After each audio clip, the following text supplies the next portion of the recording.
Chris Mackowski for the American Battlefield Trust. I'm on the Brandy Station battlefield. It is a Chamber of Commerce day. It couldn't be nicer to be out here. We want to thank you for being with us. We're commemorating the 160th anniversary of the Battle of Brandy Station. We've done some tremendous 160 coverage here, and we want you to check out, for instance, our Chancellorsville coverage, which is going to set the stage for this. We're going to have Gettysburg coverage coming up. This is going to set the stage for that. We've got Vicksburg, which is out west and still plays into the events that's going on here in the summer of 1863. So check us all out on our YouTube page. Follow us on Facebook. Lots to check out, see, and do, and explore. So we're at a place on the Brandy Station battlefield called Buford's Knoll. That is our north in that direction. Behind Andy Poulton, who is operating our camera, 30 miles in that direction is Fredericksburg. We have Culpeper off to our southwest in that direction, and behind me, of course, is going to then be west. And so we've talked a little bit about the opening actions here at Brandy Station, and now more troops are coming onto the field.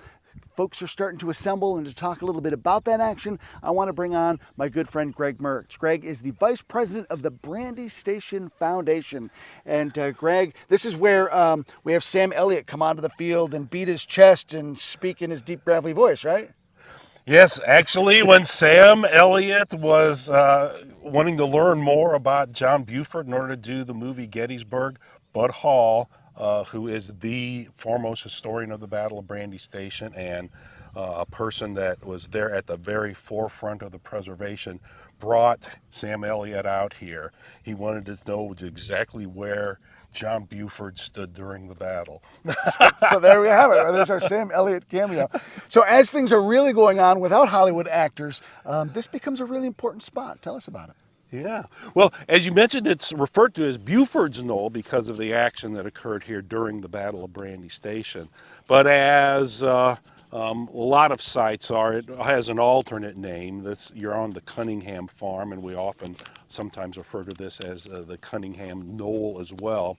Richard Hoop Cunningham was a farmer that owned a large amount of acreage, had a large amount of enslaved people working on this farm, one of the biggest of any of the plantations here in Culpeper.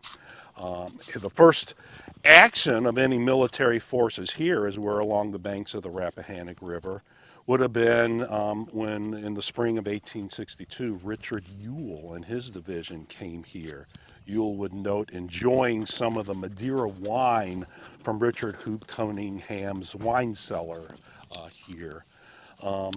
And then another connection with the Civil War, Richard Hoop Cunningham had a nephew of the exact same name who would be killed at the Battle of Cedar Mountain, the other very large battle fought in Culpeper County that is a part of the upcoming Culpeper Battlefield State Park. So rich connections with other aspects of history and then such here at the Cunningham farm. Now, we're on a piece of very high ground, not too terribly far from Beverly's Ford, where the Union Army would have crossed over the Rappahannock River. So this is a natural place where the Union Army would want to send some troops to try to protect their rear. Even though the road that they're pressing along, the Beverly's Ford Road, is over in that direction, still with the Ford kind of right behind Andy, this was a place where John Buford would send some of his artillery, Elder's Battery, one of the first units, to set up here and secure this area. But as the battle got going along the Beverly's Ford Road, John Buford tried to take that road, the most direct road to get to Brandy Station, to hopefully link up with the other wing of the Union Army that had crossed over at Kelly's Ford. As we shall see in another video, as he worked his way down the Beverly's Ford, he found very, very stiff Confederate resistance. So one of the things he would do is to try to get around that is swing through this area. I should say that the resistance that John Buford ran into along the Beverly's Ford Road were from 2 of the 5 Confederate brigades here, commanded by Grumble Jones, William E. Grumble Jones, and commanded by Wade Hampton, basically sitting up on either side of that road. As Buford swung into this area, he found another brigade of the Confederate cavalry joining into the action. That was the one commanded by Robert E. Lee's son, Rooney Lee, and he would take a piece of high ground further in front of me, where he would set up just a couple of artillery pieces that he had with him. He would also send some men down behind a stone wall. As you look across this field, particularly looking between kind of the two groups of trees that are relatively close to us, on the far side of that field at that tree line is where there was a stone wall where Rooney Lee had some dismounted men. So this is what John Buford is facing at this point. And to tell you a little bit more about the specific tactics utilized here by Buford against Rooney Lee, we'll turn back to Dan Davis. Thank you, Greg.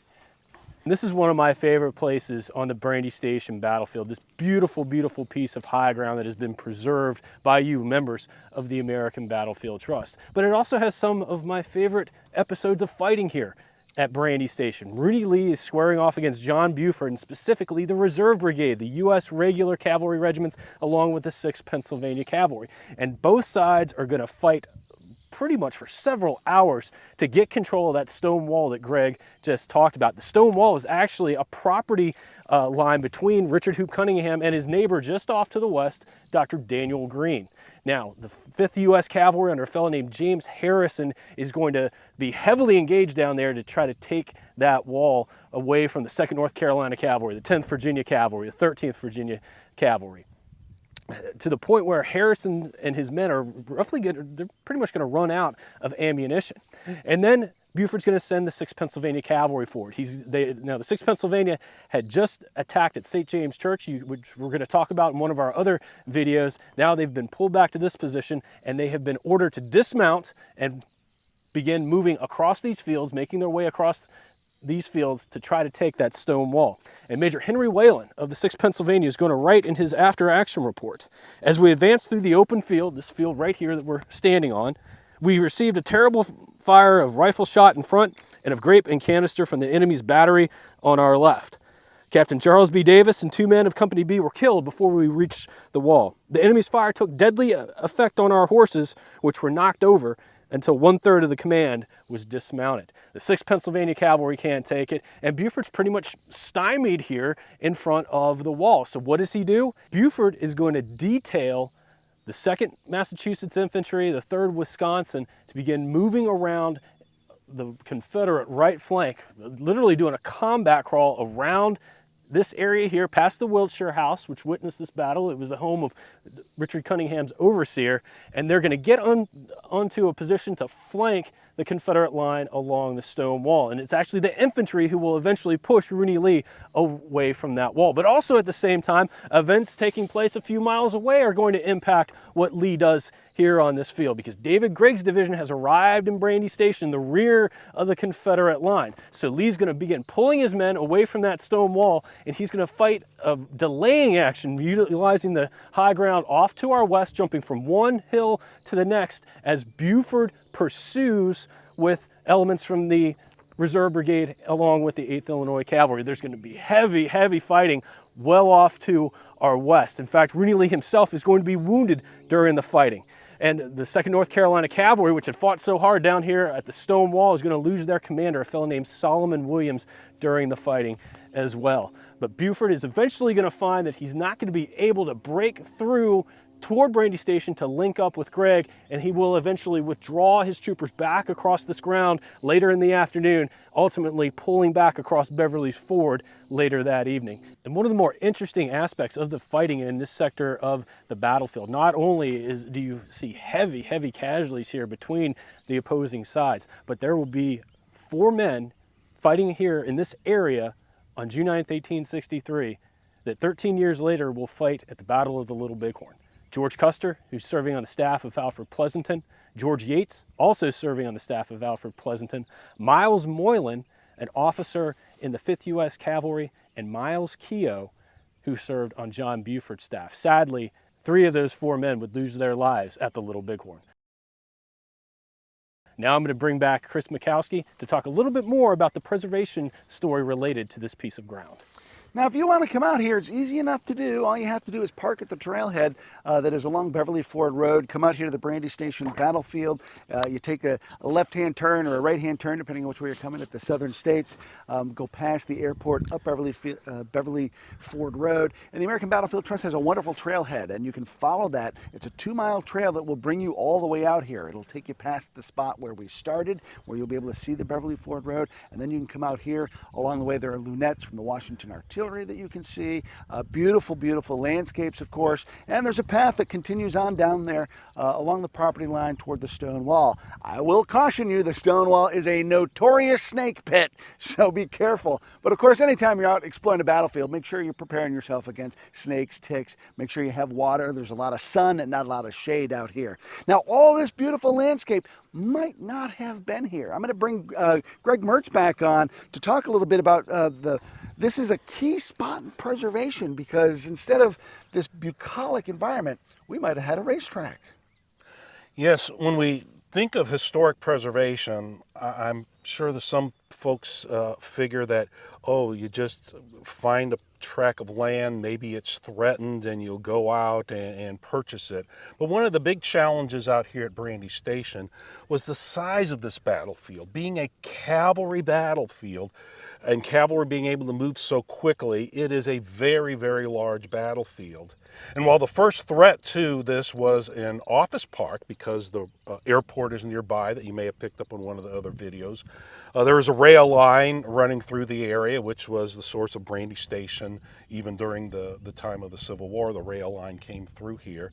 But when that Office Park deal kind of fell apart, the thought was that this area might be utilized as part of a compromise of sorts. Let's allow a Formula One racetrack to come into this area, where the racetrack would have been down in the valley in front of us, and this same wonderful view that John Buford had on his Knoll would have been the place where the grandstand would have been, for people to have this wonderful view of the race going on. That plan fell through, fortunately for us. But just to know that one of the proposed compromises to preserve another portion of the battlefield was to kind of allow this one to have a significant amount of damage to it.